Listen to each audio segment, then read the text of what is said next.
rainbow-like sheen across puddles of black water. Broken whiskey bottles had been kicked to the side, and the entwined reek of urine and excrement hung pungently in the air. In places, soot-stained white stucco had peeled like scabs from old wounds to expose the underlying brick. The boy's discreet knock at a blue plank door had summoned an overweight black woman in her late 40s, dressed in a dark blue cotton smock fronted by a Stroud apron strained with grease. She smelled of frying bacon. "I brought Miss Meg a doctor," the boy crowed. "Y'all's a doctor?" the cook had demanded suspiciously as she stared Doc up and down. Her round face glistened with a sheen of perspiration.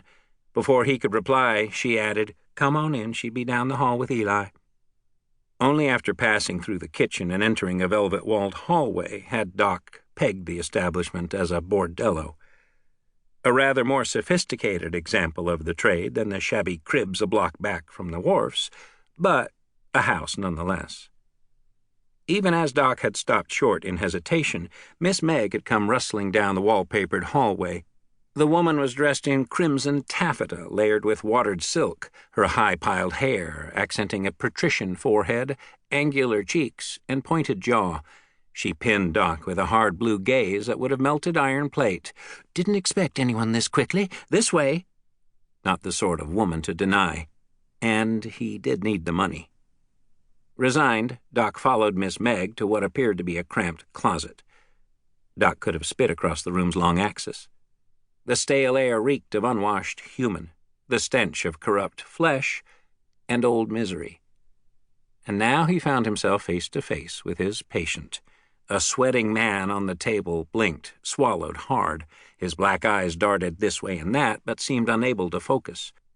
Eli appeared to be in his late 40s, emaciated.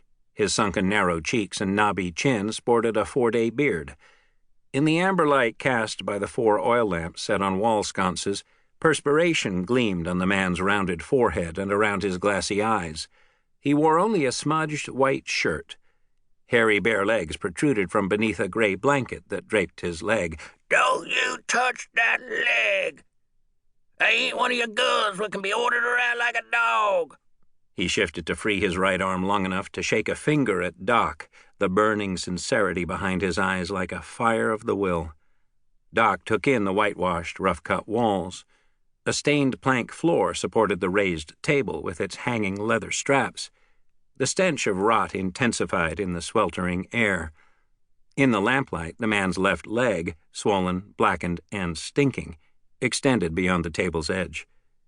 Miss Meg, or Madame de Elaine, as she'd introduced herself, closed the door behind her to block the view from the small hallway.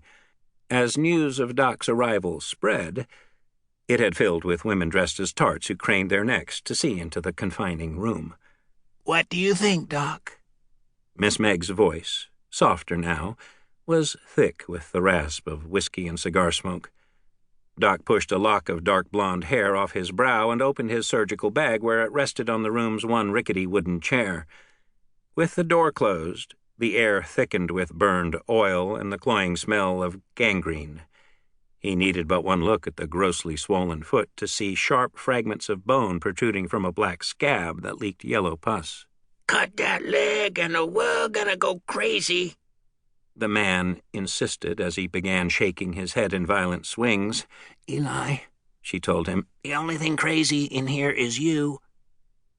For a woman closing on 40, Madame de Elaine might have passed as 10 years younger had Doc not seen her in the light of day.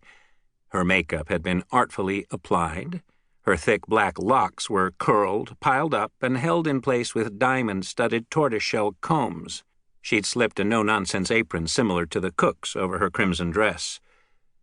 Given the stout leather straps and buckles dangling below the table and the positioning of the 4 lamps, Doc realized Madame de Elaine was no stranger to ad hoc medical procedures in her back room. "This is not the reason I studied medicine." He fought down his sudden distaste. This was the sort of place Pa would have frequented. Doc had spent most of his life struggling to outrun his father's shadow.